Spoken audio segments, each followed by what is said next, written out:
The Gruffalo's Child by Julia Donaldson and Alex Scheffler.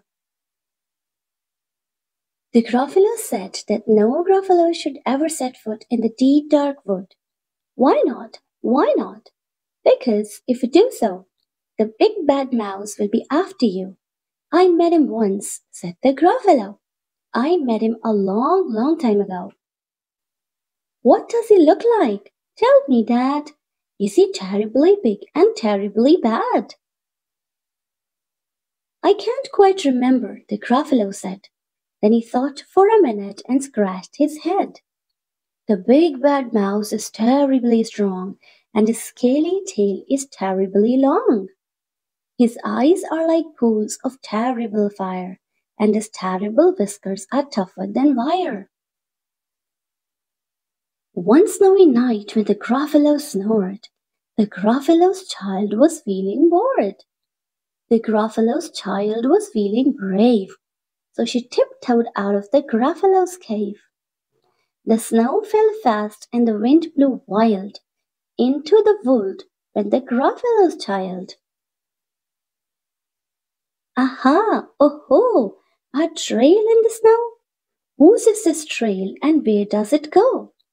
A tail poked out of a log pile house. Could this be the tail of a big bad mouse? Out slid the creature, his eyes were small, and he didn't have whiskers, no, not at all.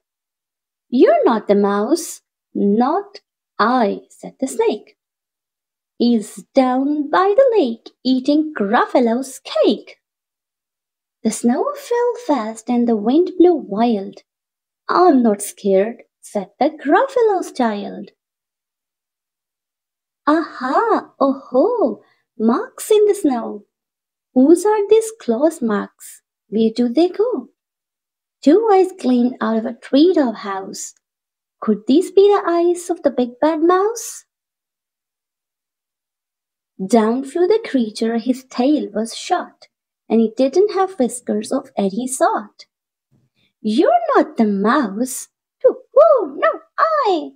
But he's somewhere nearby eating Gruffalo's pie. The snow fell fast and the wind blew wild. I'm not scared, said the Gruffalo's child. Aha, oh-ho, a track in the snow.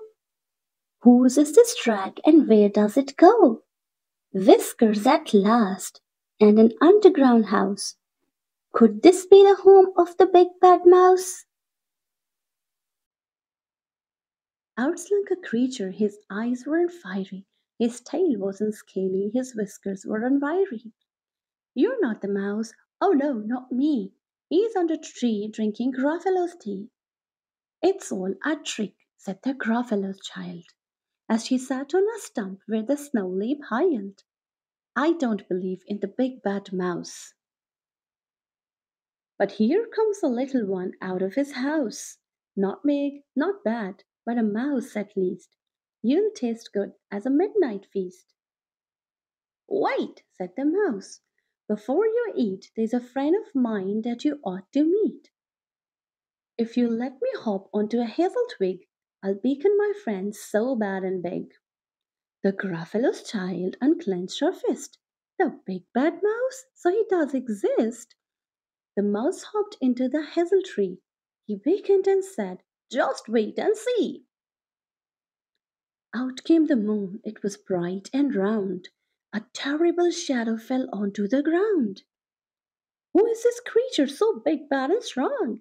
His tail and his whiskers are terribly long. His ears are enormous, and over his shoulder he carries a nut as big as boulder. The big bad mouse, yelled the Gruffalo's child. The mouse jumped down from the twig and smiled. Aha! Oh-ho! Prints in the snow?